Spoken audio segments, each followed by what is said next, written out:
नमस्कार दोस्तों, कैसे हैं आप लोग। 11 और 12 फरवरी के एडिटोरियल और करंट अफेयर्स एनालिसिस में आपका स्वागत है। कौन कौन से टॉपिक हम लोग डिस्कस करने वाले हैं, तो फॉरेन पॉलिसी को लेके दोस्तों यहाँ पे एक आर्टिकल है, ग्लोबल वार्मिंग को लेके यहाँ पे एक आर्टिकल है। ओवरऑल 3 लाख आशा वर्कर्स ने सेंटर के हेल्थ केयर के लिए अप्लाई किया। ये क्या है न्यूज़, इसको देखेंगे। ये जो रशिया यूक्रेन वॉर है, इसमें जो आयरन जनरल थे जिनका नाम था वेलेरी जालुजुमई, इनको वोलोदिमीर जेलेंस्की ने इनकी पोस्ट से हटा दिया। तो क्यों पोस्ट से हटा दिया है, क्या प्रॉब्लम चल रही है। चाइल्ड सेफ्टी ऑनलाइन को लेके यहाँ पे एक आर्टिकल है। फिर ओवरऑल एक यहाँ पे सड़क बनाई गई है, ठीक है। सड़क का नाम है आपका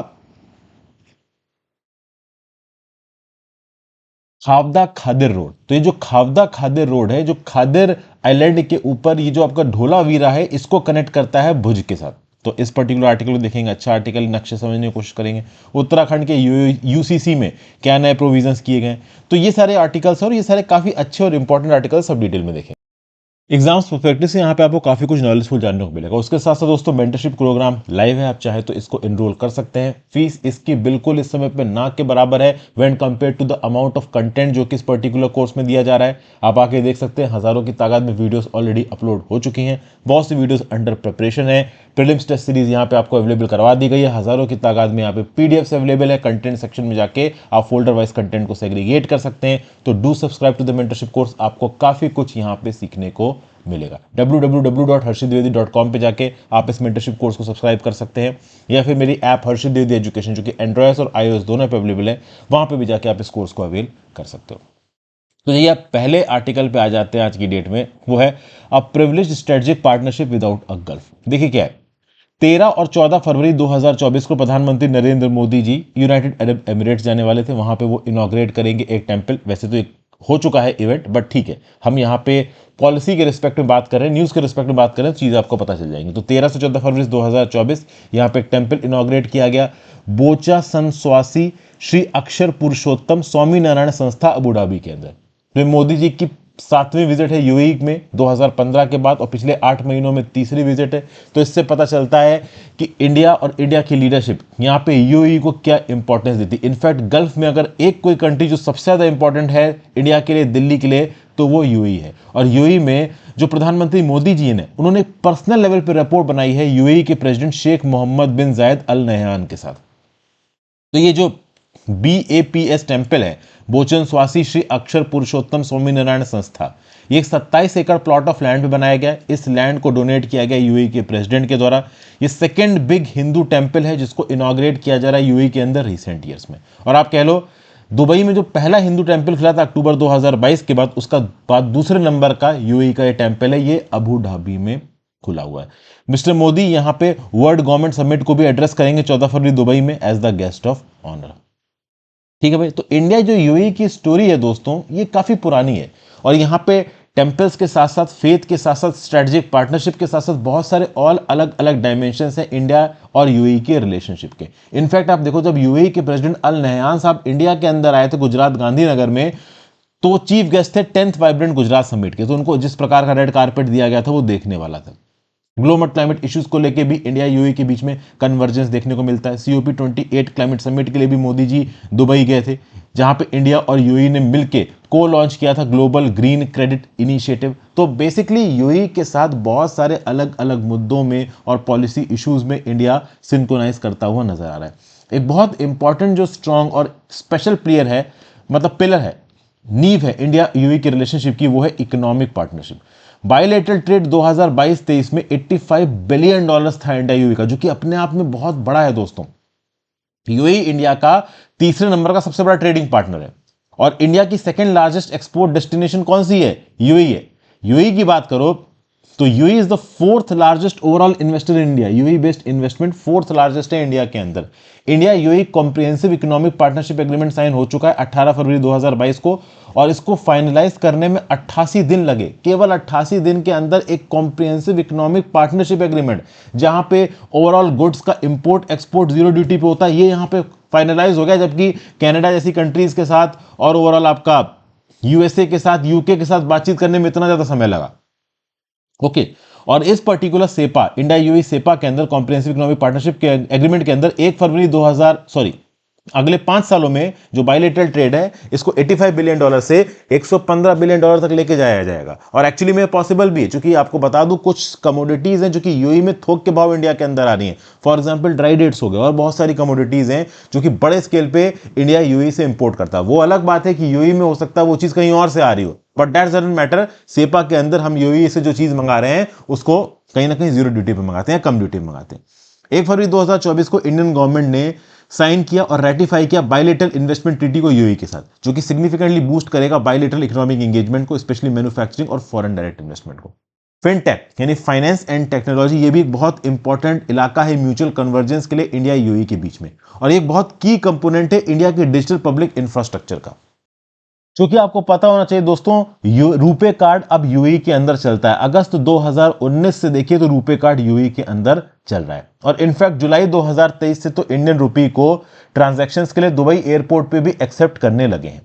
इंडिया और यूएई ने ऑल्सो ऑपरेशनलाइज किया एक रुपी दिरहम सेटलमेंट सिस्टम को, जिसमें अगस्त 2023 में यह बोला गया कि इंडियन ऑयल कॉर्पोरेशन ने रुपी पेमेंट की अबू धाबी के नेशनल ऑयल कंपनी को क्रूड ऑयल इंपोर्ट्स के लिए। तो बेसिकली अब इंडिया और यूएई अपने बायलेटरल ट्रेड के लिए एक दूसरे की करेंसी का भी इस्तेमाल कर रहे हैं। यूएई वाले इंडियन रुपीस का इस्तेमाल कर रहे हैं, पेमेंट ले रहे हैं, और इंडिया वाला यूएई के दिरहम में यहां पे पेमेंट ले रहे हैं। फिर यूएई इंडिया का ट्रस्टेड पार्टनर है एनर्जी सिक्योरिटी में, ठीक है ना भाई। अगर आप देखो तो इंडिया से बाहर पास में यूएई एक ऐसी कंट्री है जिसके पास स्ट्रेटेजिक ऑयल रिजर्व्स हैं, ओके। और खास बात यह कि बड़े स्केल पे जो स्ट्रेटेजिक ऑयल रिजर्व्स इंडिया के अंदर बनाए गए हैं Indian strategic petroleum reserves limited के द्वारा, उसमें भी ओवरऑल यूएई का एक बहुत बड़ा रोल है, क्योंकि इंडिया, ये जो आपका Indian strategic petroleum reserves limited है, इसने Abu Dhabi national oil company के साथ एक एग्रीमेंट कर रखा है, और ओवरऑल इस एग्रीमेंट के चलते पैसा इन्वेस्ट किया जा रहा है मंगलुरु के स्ट्रेटेजिक कूल ऑयल स्टोरेज में। इनिशियल इन्वेस्टमेंट आई है $400 मिलियन की। तो बेसिकली इंडिया के स्ट्रेटेजिक ऑयल रिजर्व्स में भी यूएई की कंपनीज इन्वेस्ट कर रही हैं, डिफेंस एंड सिक्योरिटी कॉर्पोरेशन में भी कर रही हैं, पीपल टू पीपल टाइज तो यहां पे हो ही रहे हैं। इंडिया के बड़े बड़े रईस दुबई में जाके रहते हैं, जो भी नए स्केल पे छोटे बिजनेसमैन है, बड़े बिजनेसमैन है, वो सब दुबई में अपने आप को सेटल कर रहे हैं। दोनों countries out of the way जाके एक्सेप्शंस बना चुकी हैं एक दूसरे के लिए। जब यूएई ने होस्ट किया ओआईसी फॉरेन मिनिस्टर्स मीटिंग 2019 में, तो इन्होंने इंडिया के external affairs minister late Sushma Swaraj को भी वहां पे इनवाइट किया as the speaker guest of honour. जबकि बहुत सारे और नेशन से प्रोटेस्ट हो रहे थे, पाकिस्तान से भी प्रोटेस्ट हो रहे थे, उसके बावजूद भी ऑर्गेनाइजेशन फॉर इस्लामिक कोऑपरेशन के अंदर इंडिया के external affairs minister Sushma Swaraj को एज अ स्पीकर यहां पे इनवाइट किया गया, गेस्ट ऑफ ऑनर इनवाइट किया गया। 2018 में भी India guest of honour country था, कहां पे? अबू धाबी फेस्टिवल में, जो कि यूएई का एनुअल कल्चरल फेस्टिवल है। फिर अगस्त 2019 में भी मोदी जी यूएई गए थे और उनको यूएई का top civilian honour the order of Zayed दिया गया। जैसे इंडिया के अंदर भारत रत्न होता है, तो भैया यूएई का भारत रत्न मोदी जी को यहां पे दिया गया। शेख मोहम्मद बिन जायद अल नहयान और डेप्यूटी जो सुप्रीम कमांडर है यूएई आर्म्ड फोर्सेस की, ये भी यही है, अल नहयान साहब, ये चीफ गेस्ट थे रिपब्लिक डे परेड के दिल्ली में जनवरी 2017 में। UAE one of those few Nations हैं जिनको स्पेसिफिकली इनवाइट किया इंडिया ने G20 समिट के लिए, सितंबर 2023 में, जब इंडिया के पास की G20 की प्रेसिडेंसी थी। आईआईटी दिल्ली का अबू धाबी कैंपस भी खुल चुका है, और यूएई ने भी अपना एक नया कंसुलेट खोल दिया है हैदराबाद में जून 2023 में। तो इससे आपको पता चलता है कि इंडिया और यूएई के टाइज किस लेवल पे यहां पे इवॉल्व होके पहुंच चुके हैं। आगे चलते हैं। The patterns of global warming are more important than its levels. तो यहां पे पैटर्न्स ऑफ ग्लोबल वार्मिंग की बात करें, क्या कहने की कोशिश कर रहे हैं इस आर्टिकल में, इसको समझने की कोशिश करते हैं। देखिए 2023 में बहुत सारे ग्लोबल वार्मिंग के रिकॉर्ड्स टूट गए और बहुत सारे और क्लाइमेट डिजास्टर्स के रिकॉर्ड टूटे, जैसे वाइल्ड फेयर्स बड़े स्केल पे, साइक्लोन्स है, ड्रॉट्स है, फ्लड्स है। तो भैया पब्लिक नैरेटिव पे दुनिया भर का ध्यान था, बहुत सारे साइंटिस्ट यहां पे पार्टिसिपेट कर रहे थे, और इस सब चीजों के बारे में डिस्कशन हुआ कि जो टारगेट है इंटरनेशनल कम्युनिटी का कि भाई प्री इंडस्ट्रियल लेवल के कंपैरिजन में 1.5 डिग्री सेंटीग्रेड से ज्यादा टेम्परेचर राइज हम नहीं होने देंगे। तो बहुत सारे ओवरऑल एक्सपर्ट्स का बोलना है कि ये राइज तो भाई देखिए ऑलरेडी हो चुका है। तो क्वेश्चन यहां पे ये डिस्कस किया जा रहा है इस आर्टिकल में कि क्या दुनिया का temperature already 1.5 degree centigrade cross कर चुका है 2023 में? तो देखिए 1.5 डिग्री सेल्सियस कोई साइंटिफिक थ्रेशोल्ड नहीं है, इसको पेरिस एग्रीमेंट में इंटेंस निगोशिएशंस के बाद मेंबर कंट्रीज ने अडॉप्ट किया। United Nations framework convention on climate change के अंदर जब अलग अलग कंट्रीज बैठी, तो एक बेंचमार्क सेटअप करना था कि हाँ भाई ग्लोबल वार्मिंग को रोकने के लिए क्या बेंचमार्क, क्या बेस लेवल सेटअप किया जाए। तो सारी कंट्री से डिस्कस करने के बाद, तो सबसे अप्रूवल लेने के बाद ये बेंचमार्क सेटअप किया गया 1.5 डिग्री। वैसे तो 2 डिग्री सेटअप किया गया था, पर 2 डिग्री को अचीव करने के लिए एक रियलिस्टिक सेट माना गया यहां पे 1.5 डिग्री। ठीक है ना भाई, ये सब चीजें यहां पे है। अब देखिए फरवरी 5 को होता यह है कि नेचर नाम की पब्लिकेशन में एक स्टडी छपती है। इस स्टडी में यह बोला जाता है कि based on estimates of warming from palaeothermometry, scientists from Australia and US have said that the Earth's surface is already warmed by more than 1.5 degree Celsius on an average over pre-industrial levels। Basically यहां पे Paris climate agreement के अंदर, UNFCCC के अंदर दुनिया भर के scientist बात कर रहे हैं कि प्री इंडस्ट्रियल लेवल के कंपैरिजन में जो टेम्परेचर राइज है वो 1.5 डिग्री सेंटीग्रेड से ज्यादा नहीं होना चाहिए। लेकिन नेचर की एक पब्लिश स्टडी में कुछ ऑस्ट्रेलिया US के साइंटिस्ट बोलते हैं कि तुम क्या 1.5 डिग्री सेंटीग्रेड कंटेन करोगे, तो 2023 में ऑलरेडी पार कर चुका है। लेकिन ऑथर ये बोल रहा है कि देखिए इस पर्टिकुलर स्टडी में एक फ्लॉ है, एक कैविट है। यहां पे जो वार्मिंग डाटा इकट्ठा किया गया वो केवल 1-2 लोकेशन से इकट्ठा किया गया है और उसके रिजल्ट्स को पूरी दुनिया के लिए एक्स्ट्रापोलेट कर दिया गया है, जो कि सही नहीं है। इस प्रकार से पैलियोपॉक्सीज को डिप्लॉय करके आप ये बोलो कि हाँ भाई हर जगह पे 1.5 डिग्री सेंटीग्रेड का जो टेम्परेचर राइज है वो ओवरशूट कर चुका है, तो ये गलत एक्स्ट्रापोलेशन होगा। यहां पे ये जो पैलियोथर्मोमेट्री को इस्तेमाल किया गया, इसमें टेक्निक इस्तेमाल की गई जहां पे ऑर्गेनिक मैटर के अंदर जो ओवरऑल ऑर्गेनिक मैटर स्टोर्ड है, ऑर्गेनिक मैटर के अंदर जो स्टोर्ड है चीजें, जैसे कोरल्स के अंदर, स्टेलेक्टाइट्स के अंदर, स्टेलेग्माइट्स के अंदर जो ओवरऑल ऑर्गेनिक मैटर स्टोर्ड है, उसकी केमिकल एनालिसिस करके ये पता किया जाता है कि at some point in the past overall कितना टेम्परेचर चेंज इस पर्टिकुलर चीज में हुआ होगा। तो केमिकल एनालिसिस के बेसिस पे जो ऑर्गेनिक मैटर है उसमें यह पता करने की कोशिश की जा रही है कि पास्ट के समय पे ओवरऑल उस पर्टिकुलर एलिमेंट ने कितना टेम्परेचर चेंज देखा है। लेकिन अब ये जो पैलियोप्रॉक्सीज हैं वो डायरेक्टली तो टेम्परेचर को मेजर करते नहीं, पास्ट के टेम्परेचर डेविएशंस के एस्टिमेशंस को मेजर करते हैं। तो इस पर्टिकुलर एस्टिमेशंस के कुछ जगहों को, रिकॉर्ड को पूरी दुनिया के लिए एक्स्ट्रापोलेट करके सही मान लेना, ये भाई देखिए सही नहीं है। यहां पे जो केमिकल कंपाउंड्स एसिमुलेट होते हैं टेम्परेचर के आधार पर, जिनको आप बायोजेनिक मटेरियल्स बोलते हैं, कैल्शियम कार्बोनेट हो गया, चॉक हो गया, इससे बेसिकली आप केमिकल्स के साथ एनालिसिस करवा के ये पता करने की कोशिश कर रहे हो कि पास्ट में कितना लोकल टेम्परेचर चेंज हुआ। ठीक है, अच्छी टेक्निक है और बहुत हद तक एफिशिएंट टेक्निक भी है, बट इस टेक्निक को बहुत लिमिटेड स्केल पे कुछ जगहों पे इस्तेमाल किया गया। तो ये जो एनोमली है ये सही नहीं है कि आप कुछ जगहों के रिजल्ट के बेसिस पे दुनिया भर के टेम्परेचर के इंक्रीज के एस्टिमेशन को क्वांटिफाई कर दो। ठीक है, अच्छा मान लीजिए दोस्तों कि अगर 1.5 डिग्री सेंटीग्रेड का जो टेम्परेचर है वो ओवरशूट हो जाता है तो क्या होगा। अब देखिए भाई, आप आज की डेट में 1.5 डिग्री सेंटीग्रेड क्रॉस हुआ हो चाहे ना हुआ हो, किस प्रकार के क्लाइमेट डिजास्टर्स आ रहे हैं ये हम सब देख रहे हैं। वाइल्ड फायर्स आज की डेट में एक नेचुरल फिनोमिना हो गई, लैंडस्लाइड्स एक नेचुरल फिनोमिना हो गई, फ्लड्स, ऐसे इलाके जहां सूखा पड़ता है वहां पे फ्लड्स आ रहे हैं। ये तो यहां पे हालात हैं। तो बेसिकली वार्मिंग के पैटर्न्स को पूरी तरीके से एक्सप्लेन कर पाना कहीं पे भी पॉसिबल नहीं है। कोई भी वार्मिंग से रिलेटेड स्टडी को आप स्टडी करोगे तो उसमें कोई ना कोई फ्लॉ, कोई ना कोई अल्टरनेटिव व्यू पॉइंट निकल ही आता है।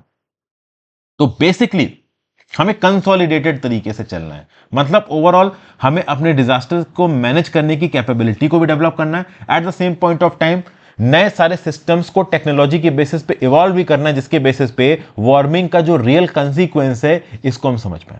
जैसे कि 2023 में जिस प्रकार से मानसून आया हम उनको समझ नहीं पाए। अब उसमें अब मानसून बहुत सारी चीजों से अफेक्ट होते हैं, एल नीनो से अफेक्ट होते हैं। एल नीनो का अपना एक अनयूजुअल पैटर्न है, ला नीना का अपना एक अलग अनयूजुअल पैटर्न है, इंडियन ओशन डाइपोल का अपना एक अलग अनयूजुअल पैटर्न है। और ये ला नीना और एल नीनो जैसे साल होते हैं ना, वो पूरी दुनिया भर के मानसून पे इंपैक्ट डालते हैं इंक्लूडिंग इंडिया। तो ये जो एल नीनो, ला नीना के एग्जैक्ट टेली कनेक्शंस हैं, इन टेली कनेक्शंस को एफिशिएंट बेसिस पे स्टडी कर पाना ये पॉसिबल नहीं है, क्योंकि इन एल नीनो और ला नीना के अकरिंग फिनोमिना को भी अभी समझा गया है बट पूरी तरीके से डेसिफर और डीकोड नहीं किया गया है।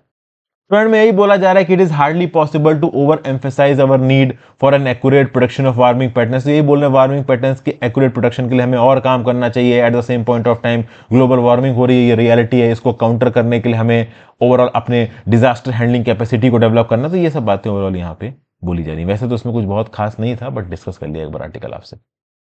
फिर आगे आ जाते हैं, 3 लाख से ज्यादा ASHA workers accredited social health activist ने सेंटर के हेल्थ कवर के लिए अप्लाई किया है, ABPMJAY जन आरोग्य योजना। ठीक ना भाई। तो केंद्र की सरकार ने रिसेंटली डिसीजन अनाउंस किया कि जो एक्रेडिटेड सोशल हेल्थ एक्टिविस्ट और आंगनवाड़ी वर्कर्स और हेल्पर्स हैं, इनको जो आयुष्मान भारत की free public health cover scheme है ना, इसमें बेनिफिट दिया जाएगा। ठीक है ना।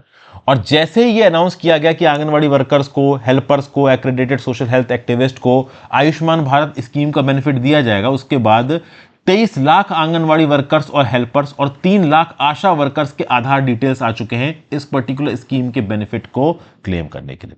सरकार ने बोला है कि 1 मार्च तक इन सारे वर्कर्स के जो आधार कार्ड हैं, आधार कार्ड के बिहाफ पे जो इनके आयुष्मान भारत के कार्ड हैं वो बना दिए जाएंगे।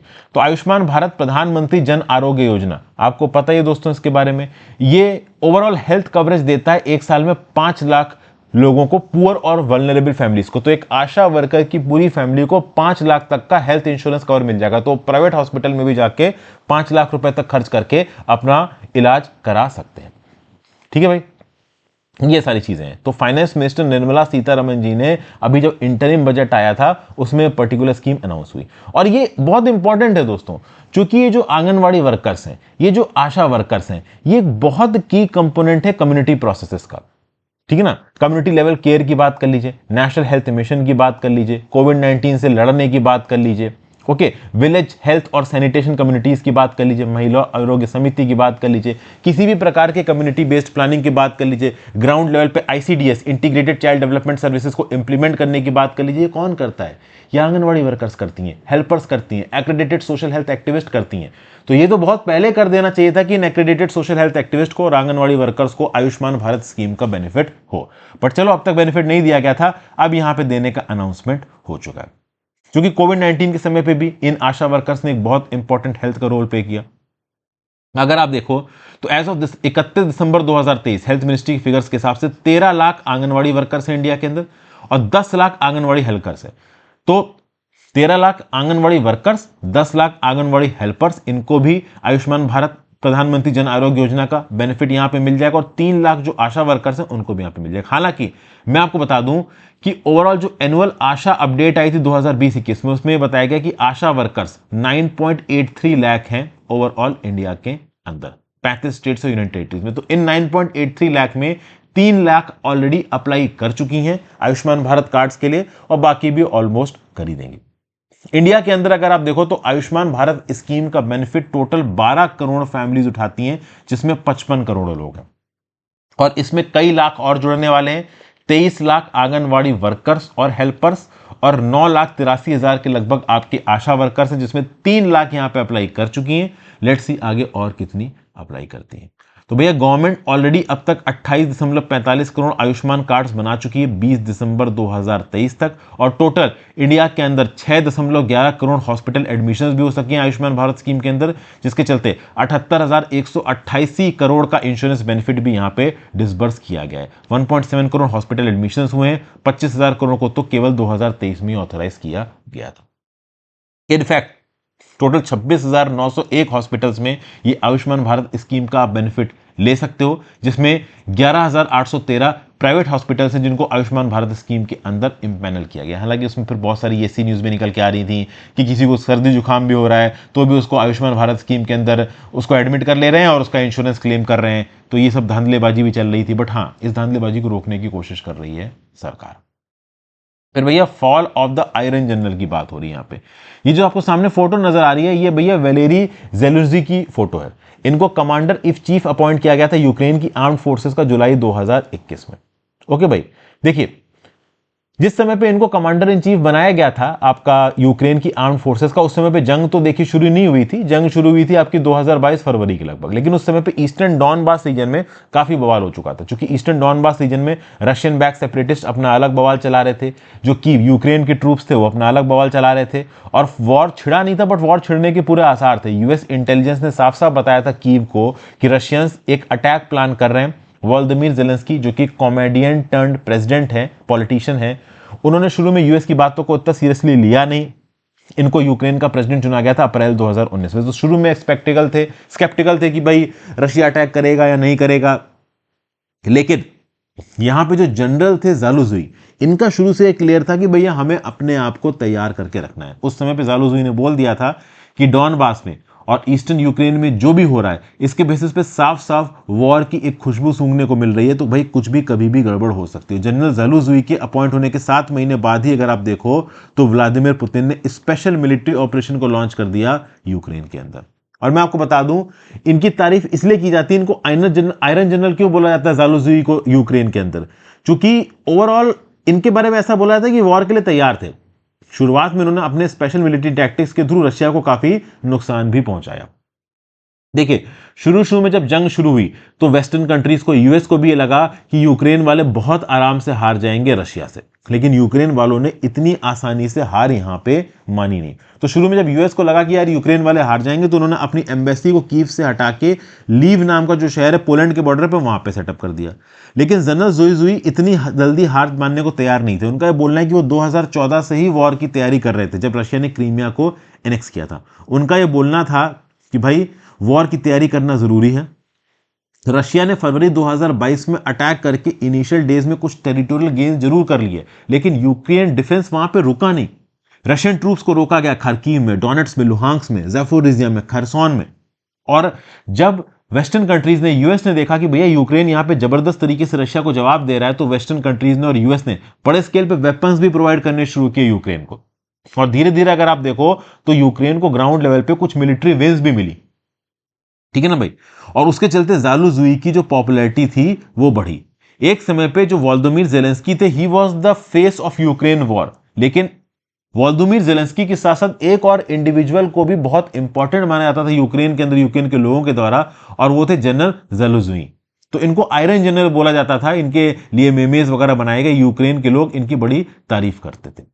और सबसे खास बात यह थी कि यूक्रेन के अंदर ये चली कि हाँ भाई देखो, हमारा president Volodymyr Zelensky arm forces के काम के बीच में इंटरफेयर नहीं करता है, ज़ालुज़ुई अपने हिसाब से काम कर सकते हैं, प्रेसिडेंट से कोई इंटरफेरेंस नहीं है। तो शुरू में लगा कि हाँ भाई प्रेसिडेंट वोलोदिमीर ज़ेलेंस्की और ये जो आर्म फोर्सेस के जनरल ज़ालुज़ुई, इनके बीच में सब कुछ ठीक चल रहा है। लेकिन ये बॉन्ड हामी लंबी चली नहीं। अभी 8 फरवरी 2024 को आप देखो तो वोलोदिमीर ज़ेलेंस्की ने सैक कर दिया है जनरल ज़ालुज़ुई को। पहले इनसे बोला कि आप अपना रिकॉग्निशन, अपना रेजिग्नेशन दीजिए, हम रीऑर्गेनाइज कर रहे हैं आर्म फोर्सेस को। जब ज़ालुज़ुई ने बात मानी नहीं तो इनको उनकी कुर्सी से हटा दिया है।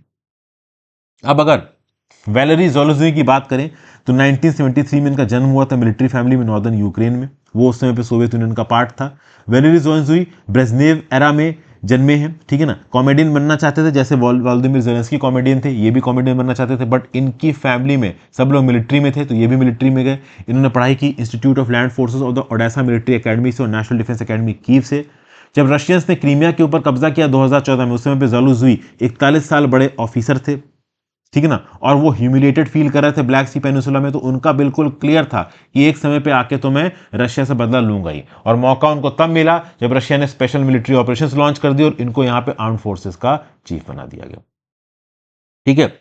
अब 2019 में चीजें काफी खराब हो गई थी। 2019 में जब वोलोदिमीर ज़ेलेंस्की प्रेसिडेंट बने, वोलोदिमीर ज़ेलेंस्की यूक्रेन को बहुत ज्यादा प्रो यूएस बना रहे थे और एंटी रशिया हो रहे थे। ये बात रशिया को समझ में आ नहीं रही थी। तो ईस्टर्न डॉनबास रीजन में काफी बवाल मच गया और 2 सेल्फ प्रोक्लेम्स बन गए, रिपब्लिक्स बन गए।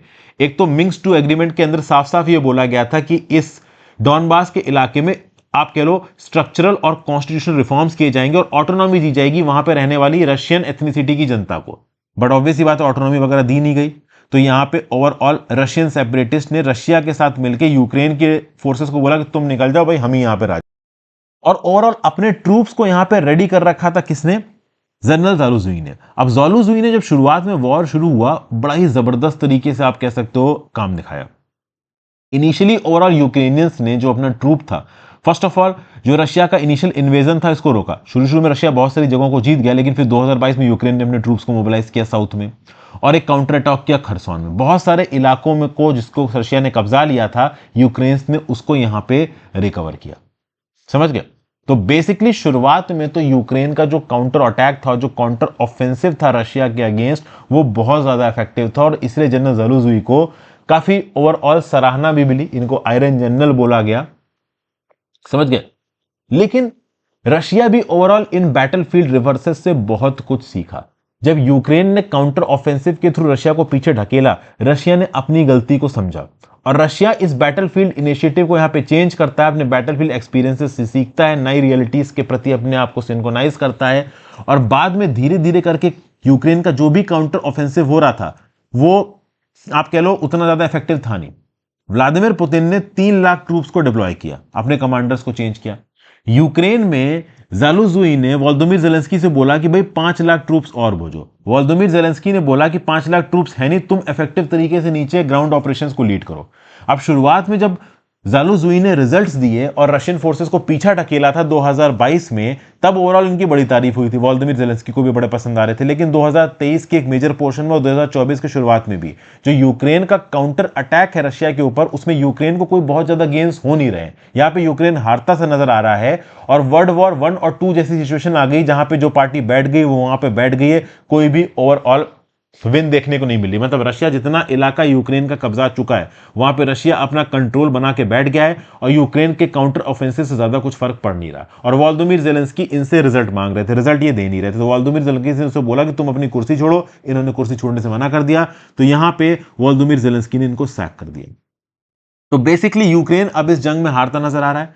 जो यूक्रेन का काउंटर ऑफेंसिव है वो उतना सक्सेसफुल हो नहीं पा रहा है। रशिया अपनी जगह पे इवेंट गड़ा के बैठ गया। वेस्टर्न कंट्रीज को भी लग रहा है कि अब यूक्रेन को ज्यादा पैसा देने से फायदा है क्या, क्योंकि भाई यूक्रेन जीतता तो नजर आ नहीं रहा है, और जो इनका आयरन जनरल था, जो इनकी कमांड को, इनकी लड़ाई को अब तक लीड कर रहा था, इसको भी यहां पे सैक कर दिया गया। तो यूक्रेन की हालत इस रशिया वॉर में काफी खराब होती नजर आ रही है।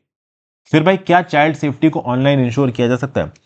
देखिए, यूएस के अंदर कांग्रेशनल हियरिंग चल रही थी और वहां पे मेटा यानी फेसबुक के जो सी है मार्क जुकरबर्ग, इन्होंने पब्लिक अपोलॉजी मांगी उन पेरेंट्स से जिनके बच्चों को विक्टिम बनाया गया है ऑनलाइन प्रेडेटर्स के द्वारा। ऑनलाइन मतलब देखिए, जितने बड़े बड़े प्लेटफॉर्म है, ट्विटर हो गया, टिकटॉक हो गया, एक्स हो गया, आपका मेटा हो गया, स्नैपचैट हो गया, डिस्कॉर्ड हो गया, यहां पे चिल्ड्रन को ऑनलाइन वायलेंस झेलना पड़ता है, ऑनलाइन एब्यूज झेलना पड़ता है। वो एब्यूज सेक्सुअल एब्यूज भी हो सकता है, किसी और प्रकार का एब्यूज भी हो सकता है। तो बेसिकली ये जो कांग्रेशनल हियरिंग हो रही है, इसमें big tech companies online child sex exploitation crisis के लिए आंसरेबल हो रही है। यहां पे इन बैकअप कंपनीज के ऊपर ये रिस्पॉन्सिबिलिटी डाला जा रहा है कि भाई आप इतना बड़ा प्लेटफॉर्म, डिजिटल प्लेटफॉर्म चला रहे हो, तो आपको इस बात की एश्योरिटी देनी पड़ेगी कि आपकी लीडरशिप के अंदर किसी भी बच्चे के साथ ऑनलाइन किसी भी प्रकार का एक्सप्लॉयटेशन या बुलिंग ना हो। टेक मेजर्स के ऊपर पूरी दुनिया में प्रेशर चल रहा है कि भाई केवल प्राइवेसी कंसर्न्स के लिए आप आंसरेबल नहीं है, आप इस चीज के लिए भी आंसरेबल हैं कि जो आपका प्लेटफॉर्म हो बाय डिजाइन सेफ हो बच्चों के लिए, यंग यूजर्स के लिए। एक यूनिसेफ की रिपोर्ट आई थी पिछले साल, द मेटावर्स नाम से, एक्सटेंडेड रियलिटी इन चिल्ड्रन, जिसने ये बोला था कि किस प्रकार से जो वर्चुअल इन्वायरमेंट है वो आगे आने वाले समय में इवॉल्व होकर बच्चों के ऊपर इन्फ्लुएंस डाल सकते हैं, यंग एडल्ट्स के ऊपर इन्फ्लुएंस डाल सकते हैं। देखिए, ये टेक्नोलॉजीज डेफिनेटली पोटेंशियल बेनिफिट्स भी देती हैं बच्चों को, एजुकेशन की फील्ड में, हेल्थ की फील्ड में। बच्चा घर में बैठ के अपने टैब में पढ़ सकता है और बहुत सारी इंटरेस्टिंग चीजें सीख सकता है, but at the same point of time वो यहाँ पे वल्नरेबल भी है। जो पोटेंशियल रिस्क है बच्चों को इस प्रकार के ऑनलाइन प्लेटफॉर्म से, वो भी बहुत ज्यादा बड़ा है। ये ग्राफिक सेक्सुअल कंटेंट को एक्सपोज हो सकते हैं, बुलिंग को, सेक्सुअल हैरेसमेंट को, अब्यूज को एक्सपोज हो सकते हैं।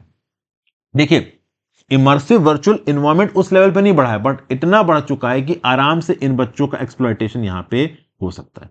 और उसके साथ साथ ये भी बताया जा रहा है कि जो बड़ी टेक कंपनीज हैं वो हाइपर पर्सनलाइज्ड प्रोफाइलिंग कर सकती हैं, एडवर्टाइजिंग कर सकती हैं, इंक्रीज सर्वेलेंस कर सकती हैं। ये भी बच्चों की प्राइवेसी, सिक्योरिटी, राइट्स और फ्रीडम को वायलेट करता है। आप बोलोगे कि भाई ये जो गूगल जैसे प्लेटफॉर्म्स हैं ये आपकी कुकीज के थ्रू पता करते हैं आपके प्रेफरेंसेस क्या हैं और फिर आपको ऐड दिखाते हैं, लेकिन इस प्रकार के प्रेफरेंसेस को दिखाने के लिए जो डाटा आपका कलेक्ट करते हैं वो डाटा भी बच्चों के प्राइवेसी राइट्स को हर्ट करता है। ये कंपनीज बोलती है कि हम ये डाटा कलेक्ट करके एडवर्टीजमेंट नहीं दिखाएंगे तो हम पैसा कहां से कमाएंगे, ठंडन गोपाल हो जाएंगे, इतने सारे क्लाउड सर्वर के चार्जेस वो कहां से देंगे। तो ये लड़ाई यहां पे हमेशा चलती रहती है, ठीक है ना। अब मेटावर्स ने यहां पे प्रॉमिस किया है कि भाई फुली इमर्सिव होने के बाद भी इन गेम्स को हम यहां पे अकाउंटेबल करने की कोशिश करेंगे, चाइल्ड सेक्सुअल अब्यूज को रोकने की कोशिश करेंगे। लेकिन आज के डेट में वर्चुअल एनवायरनमेंट में जिस प्रकार के गेम्स और थीम्स बन रहे हैं, चीजें बड़ी गड़बड़ हो गई हैं। जैसे फॉर एग्जांपल एक ह्यूजली पॉपुलर गेम है ग्रैंड थेफ्ट ऑटो, इसका एक चाइल्ड वर्जन भी है, एक एडल्ट वर्जन भी है। अब एडल्ट वर्जन में दिखाया जाता है कि एक एडल्ट एक प्रोस्टिट्यूट को अप्रोच करके उसको स्पैंक कर सकता है, तो अब बच्चे क्या ही सीखेंगे। एक गेम में ये दिखाया जा रहा है कि एक एडल्ट जाके एक प्रोस्टिट्यूट को अप्रोच कर रहा है, उसको पैसे दे रहा है और उसके साथ इन्वॉल्व हो रहा है सेक्सुअल एक्टिविटी में, ये बच्चे देख रहे हैं गेम के अंदर। तो जो बच्चा, भले बच्चों का वर्जन अलग है बट ऑब्वियस सी बात है डेफिनेटली वो एडल्ट वर्जन को खेलेंगे ही खेलेंगे। आपके अंदर भी, घर पे भी अगर PS5 हो, मैं खुद PlayStation 5 खेलता हूं, तो आप बच्चों का कंटेंट कैसे सेग्रीगेट करोगे, तो सेम ही कंटेंट है ना भाई। तो ऐसे समय पे ओवरऑल बच्चों की ऑनलाइन सेफ्टी को और वो इस प्रकार के कंटेंट से एक्सपोज ना हो, आप कैसे इंश्योर कर सकते हो, ये सब बातें और यहां पे बोली जा रही है। फिर आर्टिफिशियल इंटेलिजेंस का इस्तेमाल करके बच्चे ही इनडिसेंट चाइल्ड अब्यूज इमेजेस बना रहे हैं, तो इसका एक मेंटल हेल्थ एस्पेक्ट भी, बच्चे ट्रॉमा झेल सकते हैं, अब्यूज हो सकता है उनका, लाइन डीप साइकोलॉजिकल स्कार्स आ सकते हैं। इनोसेंट शेयरिंग जो होती है इमेजेस की, उसके चलते भी जो प्रेडेटर्स हैं उन इमेजेस को ट्विस्ट कर, जैसे फॉर एग्जांपल कोई यंग गर्ल है, 15-16 साल की, वो कहीं घूमने गई मनाली साइड, उसने अपनी सेल्फी खींच के डाल दी। अब उस सेल्फी में कोई चेंजेस कर देता है आर्टिफिशियल इंटेलिजेंस पे, उस पर कोई मॉर्फ करके न्यूड इमेज लगा देता है, तो वो लड़की बेचारी परेशान हो जाएगी कि यार ये क्या हो गया। रिसेंटली कुछ एक्ट्रेसेस के साथ ऐसा हुआ है। तो जब एक्ट्रेसेस के साथ ऐसा हो रहा है और वो डिस्टर्ब हो सकती है, तो एक नॉर्मल लड़की या लड़का जो कि एक नॉर्मल मिडिल क्लास फैमिली से आता है, वो कितना डिस्टर्ब हो सकता है, आप समझ सकते हो। ठीक है, जनरेटिव एआई के अंदर तो overall society wide disruption artificial intelligence के देखने को मिल रहे हैं। तो बेसिकली ओवरऑल इस प्रकार की कांग्रेशनल हियरिंग्स के थ्रू इन टेक कंपनीज के ऊपर प्राइमरी रिस्पॉन्सिबिलिटी डालने की कोशिश की जा रही है कि भैया convention on the rights of child UNICEF के हिसाब से आपके ऊपर ये रिस्पॉन्सिबिलिटी है कि आप आर्टिफिशियल इंटेलिजेंस के मैकेनिज्म को इस्तेमाल करके ये इंश्योर करें कि आपके प्लेटफॉर्म पे इस प्रकार का कोई कंटेंट सर्कुलेट नहीं होना चाहिए, और अगर होता है तो ये विल बी अकाउंटेबल। अब तक क्या है कि ये सारे प्लेटफॉर्म्स क्या बोलते हैं कि भैया ये तो थर्ड पार्टी जनरेटेड कंटेंट है। अब थर्ड पार्टी जनरेटेड कंटेंट में हम क्या करेंगे? तो भैया दुनिया भर में in overall third party so called online mammoth platforms को भी बोला जा रहा है कि तुम भी अकाउंटेबल हो, अपनी अकाउंटेबिलिटी छोड़ के साइड नहीं हो सकते। क्या भाई यहां पे खावदा खाद्य रोड की बात की जा रही है। देखिए क्या है, भुज से ढोलावीरा जाने के लिए पहले रापार और भचाऊ से जाना पड़ता था 240 किलोमीटर का डिस्टेंस ट्रेवल करके। अभी G20 समिट के समय पे एक रोड बना दी गई 31.9 किलोमीटर की, जो कि खावदा को खादर के साथ जोड़ती है। बेसिकली अगर आप गुजरात का नक्शा देखोगे दोस्तों, तो गुजरात के नक्शे में जो रण ऑफ कच्छ है, उस रण ऑफ कच्छ के बीच में खादर आइलैंड, और इसी खादर आइलैंड पे ढोलावीरा है। अब पहले इसके जो रोड जाती थी वो काफी लंबी थी, लोंद्रानी, रापार, छाबाड़ी, बहुत लंबी रोड थी। अब सीधे सीधे इस पॉइंट को इस पॉइंट के साथ जोड़ दिया गया है। तो बेसिकली भुज और आसपास के चौबारी, खावदा, रापार के जो इलाके हैं ढोलावीरा से, ये डिस्टेंस यहाँ पे काफी कम हो गई है। इस पर्टिकुलर नई रोड के बारे में रिसेंटली बहुत सारे यूट्यूबर्स भी गए थे, इसको कवर कर रहे थे। इस इलाके में अगर आप घूमने जाते हो तो और भी बहुत सी लोकेशन, जैसे फॉसिल पार्क है, बुकाड़ गाड़ो है, बिम गोड़ो है, सोनपारी है, चिपार है, सनसेट पॉइंट है, चेरिया बेट है, धोलावीरा है, तो घूमने फिरने जा सकते हो। तो रण ऑफ कच्छ अपने साल्टी डिजर्ट सैंड के लिए तो फेमस है ही, लार्जेस्ट सॉल्ट डिजर्ट बोला जाता है। यहाँ पे टूरिज्म भी बहुत ज्यादा बढ़ जाएगा इस ढोलावीरा की साइड को देखने के लिए, और बहुत सारे लोग अब यहाँ पे इस नई सड़क को इस्तेमाल करके जा सकते हैं। ठीक है भाई, और फाइनली हम यहां पे बात करेंगे उत्तराखंड के यूनिफॉर्म सिविल कोड के बारे में। ये एक अच्छा आर्टिकल देखिए, 7 फरवरी को उत्तराखंड की असेंबली ने, स्टेट लेजिस्लेटिव असेंबली ने पास किया यूनिफॉर्म सिविल कोड बिल। तो भैया पहला लेजिस्लेचर बन गया है उत्तराखंड, जिसने इंडिपेंडेंट इंडिया में कॉमन रूल्स बना दिए हैं शादियों को लेके, तलाक को लेके, इनहेरिटेंस ऑफ प्रॉपर्टी को लेके, लिव इन रिलेशनशिप्स को लेके। इनफैक्ट ओवरऑल इस यूनिफॉर्म सिविल कोड का लिव इन रिलेशनशिप्स पे क्या इंपैक्ट पड़ेगा, ये सबसे ज्यादा इंटरेस्टिंग है। देखिए क्या है, यूनिफॉर्म सिविल कोड की डिमांड आती है article 44 of the constitution, directive principles of state policy के थ्रू। अब आप सबको पता है कि जो डीपीएसपी है ये इन्फोर्सेबल नहीं है, इनको जबरदस्ती आप इन्फोर्स नहीं कर सकते। बट हाँ, हमारे संविधान में लिखा है कि इस प्रकार के नियम कानूनों को ग्राउंड लेवल पे इंप्लीमेंट कर दिया जाए तो बेटर है। तो जो उत्तराखंड का यूनिफॉर्म सिविल कोड है, ये प्रेसिडेंट के पास गया है अप्रूवल के लिए, और ये उत्तराखंड के सारे रेजिडेंट्स के ऊपर अप्लाई होता है एक्सेप्ट जो शेड्यूल्ड ट्राइब्स हैं। जो ट्राइबल कम्युनिटी उत्तराखंड की, वो ओवरऑल उत्तराखंड की आबादी का 2.9% है। और पूरे इंडिया में ऑब्वियस सी बात है, अगर यूनिफॉर्म सिविल कोड बनाया जाएगा तो वो एप्लीकेबल नहीं होगा ट्राइबल कम्युनिटी के ऊपर। तो उत्तराखंड की 2.9% जो ट्राइबल जनता है उसके ऊपर एप्लीकेबल नहीं होगा ये यूनिफॉर्म सिविल कोड।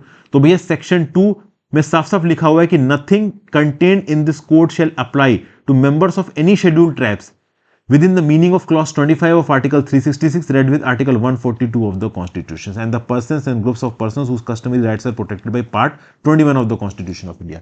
तो बेसिकली शेड्यूल्ड ट्राइब्स और जो ट्राइबल कम्युनिटी है उत्तराखंड की, उसके ऊपर ये यूनिफॉर्म सिविल कोड उत्तराखंड का लागू नहीं होगा। अब देखिए इस पर्टिकुलर बिल का लिव इन रिलेशनशिप्स के ऊपर क्या इंपैक्ट आएगा। तो देखिए, जो भी हेट्रोसेक्सुअल कपल्स हैं जो कि बिना शादी के एक दूसरे के साथ रहते हैं, जिसको आप बोलते हो लिव इन रिलेशनशिप्स, अगर आपको लिव इन रिलेशनशिप के अंदर रहना है उत्तराखंड में, तो आपको अपनी लिव इन रिलेशनशिप को रजिस्टर करना पड़ेगा रजिस्ट्रार के पास।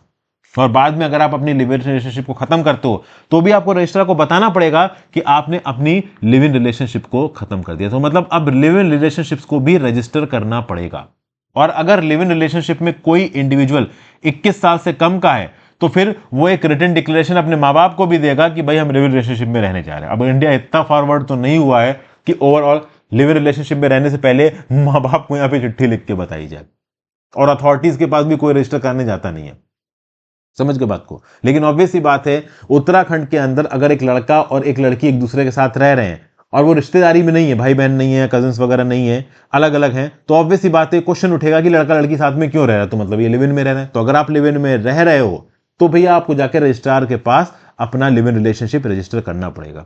अब यहाँ पे लड़का लड़की बोल सकता है कि भाई हम साथ में रह रहे हैं but we don't engage in sexual practices and normal husband wife behaviour. अब वो सब एक अलग बात है, वो कोई कोर्ट में चला जाए इस पर्टिकुलर फैक्ट को लेकर तो एक अलग चीज है, कोर्ट तब क्या बोलेगा। बट सिंपल सी बात यहाँ पे है, आपको अपनी लिव इन रिलेशनशिप्स को रजिस्टर करवाना है। यहाँ पे जब आपके रजिस्ट्रार के पास आपकी लिव इन रिलेशनशिप्स की ओवरऑल रिक्वेस्ट पहुंचेगी तो रजिस्ट्रार ओवरऑल एक समरी इंक्वायरी यहाँ पे कंडक्ट करेगा और देखेगा कि ये जो लिव इन रिलेशनशिप है प्रोहिबिटेड कैटेगरी में नहीं आनी चाहिए। मतलब लिव इन रिलेशनशिप में जो दो लोग हैं वो पहले से शादीशुदा नहीं होना चाहिए, उनमें से किसी के ऊपर किसी प्रकार का कोएर्शन, फ्रॉड या मिस रिप्रेजेंटेशन नहीं होना चाहिए, उनमें से कोई भी माइनर नहीं होना चाहिए। समझ गए बात को। और अगर यहां पे रजिस्ट्रेशन को रिफ्यूज किया जाता है अथॉरिटीज के द्वारा लिव इन रिलेशनशिप के, तो रिटर्न में बताना पड़ेगा कि लिव इन रिलेशनशिप का रजिस्ट्रेशन क्यों रिफ्यूज किया जा रहा है। और अगर एक कपल लिव इन रिलेशनशिप में रहता है बिना बताए 1 महीने से ज्यादा, तो उसके ऊपर 3 महीने तक की जेल की सजा और 10,000 रुपए तक का फाइन है। और अगर उसके बाद भी फॉल्स स्टेटमेंट देता है तो 25,000 रुपए तक का फाइन और 3 महीने तक की सजा है। और उसको अगर नोटिस भेजा जाता है कि भाई तुम लिव इन रिलेशनशिप में रह रहे हो, तुमने इसको क्यों नहीं रजिस्टर करवाया है, और वो नोटिस का जवाब नहीं देते हैं, तो भी भैया जेल की सजा और 25,000 रुपए तक का फाइन है। तो मतलब अब उत्तराखंड के अंदर कोई लड़का या लड़की बिना शादी में एक दूसरे के साथ रह रहा है तो अथॉरिटीज लिटरली में उसको नोटिस भेज सकती हैं कि भैया तुम कैसे रह रहे हो, क्या तुमने अपनी लिव इन रिलेशनशिप को रजिस्टर किया है। तो ये तो हो गया इंपैक्ट लिव इन रिलेशनशिप्स के ऊपर। बाइगैमी और पॉलीगैमी के ऊपर इस उत्तराखंड की यूसीसी का क्या इंपैक्ट है। तो सेक्शन 4 ऑफ द ये यूसीसी कोड उत्तराखंड का क्या बोलता है कि valid marriage is that neither party should have a spouse living at the time of marriage. मतलब अगर आप किसी शादी कर रहे हो तो दोनों पार्टीज की कोई भी लिविंग स्पाउस दूसरा नहीं होना चाहिए, मतलब वो ऑलरेडी शादीशुदा नहीं होना चाहिए। मिनिमम एज वही रखी गई है। क्या मैरिज को रजिस्टर करना है, तो यूसीसी लॉ के आने के बाद ये कंपलसरी हो जाएगा कि किसी भी शादी को 60 दिन के अंदर रजिस्टर कराना है। ठीक है ना, चाहे शादी स्टेट के अंदर सोलमाइज हुई हो चाहे बाहर हुई हो। मतलब स्टेट के अंदर ओवरऑल शादी का फंक्शन हुआ या फिर स्टेट के बाहर शादी का फंक्शन हुआ, और दोनों में से कोई भी एक पार्टी उत्तराखंड की, तो उत्तराखंड का लड़का है या उत्तराखंड की लड़की है, दोनों उत्तराखंड के और उन्होंने मुंबई में, त्रिवेंद्रम में, अंडमान में, कश्मीर में शादी की है, तो भी ओवरऑल उनको अपनी शादी को 60 दिन के अंदर रजिस्टर करना है। अपने सोलोमनाइजेशन से 60 दिन, सोलोमनाइजेशन समझते हो ना कि भैया सारे मंत्र अंत पढ़ के जो भी आपके रिलीजियस प्रैक्टिस है वो सब करके आपने अपनी शादी को सोलोमनाइज कर लिया, मतलब आप लीगली हस्बैंड वाइफ हो गए। अच्छा एक बात और बता दूं, मैरिजेस को Anand marriage act 1909, Arya marriage act validation act 1937, special marriage act 1954, इसके अंदर भी जो शादी रजिस्टर्ड है इनको वैलिड शादियां माना जाएगा। बट रजिस्टर करानी पड़ेगी अपनी शादी को, और कोई भी शादी कोर्ट प्रोसीडिंग के बिना इनवैलिडेट नहीं हो सकती। मतलब ओवरऑल जो रिलीजियस प्रैक्टिसेस के अंदर तुरंत तलाक हो जाता है वो वाली चीज तो यहाँ पे नहीं है। अच्छा एक और चीज, सेक्शन 28 यूसीसी का क्या बोलता है कि भैया आपकी डेट ऑफ मैरिज के 1 साल तक आप डिवोर्स प्रोसीडिंग शुरू नहीं कर सकते, लेकिन यहां पे कुछ एक्सेप्शंस हैं। अगर पेटिशनर ने एक्सेप्शनल हार्डशिप झेली है या फिर रिस्पोंडेंट ने एक्सेप्शनल डिप्रेविटी झेली है, तो एक्सेप्शनल सर्कमस्टांसेस में शादी के 1 साल के अंदर अंदर डिवोर्स प्रोसीडिंग शुरू हो सकती है, नॉर्मल सर्कमस्टांसेस में शुरू नहीं हो। या फिर वाइफ को या हस्बैंड को पता चल जाता है कि भाई उसके पति या बीवी के पहले से कोई पति बीवी है, पहले से कोई स्पाउस है, या फिर वाइफ को पता चल जाता है कि उसके पति ने किसी और औरत का रेप कर रखा है, तो ऐसे केसेस में 1 साल से पहले डिवोर्स की पिटीशन डाली जा सकती है।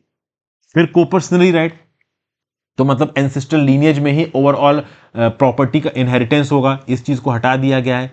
और ओवरऑल सेल्फ एक्वायर्ड प्रॉपर्टी और एंसेस्ट्रल प्रॉपर्टी, इन दोनों के लिए ही जिस प्रकार से सक्सेशन होता है एक ही तरीके से होगा। तो पहले जो कोपर्सनर, जो आप कह लो लीनियज में बंदा आता था, उसी को सारे प्रॉपर्टी टाइटल राइट्स दिए जाएंगे। ऐसा नहीं, तो पहले क्या हुआ, बाप का बेटा, फिर बेटे का बेटा, फिर बेटे का बेटा, फिर बेटे का बेटा, ठीक है ना, और नीचे कोई अडॉप्टेड बंदा आ गया और बीच में लीनियज में जो कजन ब्रदर है उसको बिल्कुल ही साइड हटा दिया, वो चीज नहीं चल पाएगी। कोपर्सनरी वाला सिस्टम यहाँ पे हटा दिया गया है। अगर इंटरस्टेट सक्सेशन होता है, इंटरस्टेट सक्सेशन का मतलब क्या होता है कि भाई बिना विल बने ओवरऑल एक इंडिविजुअल मर जाता है, तो उसकी प्रॉपर्टी किसके पास जाएगी, तो उसकी प्रॉपर्टी इक्वली बटेगी चिल्ड्रन, पेरेंट्स और स्पाउस के बीच में।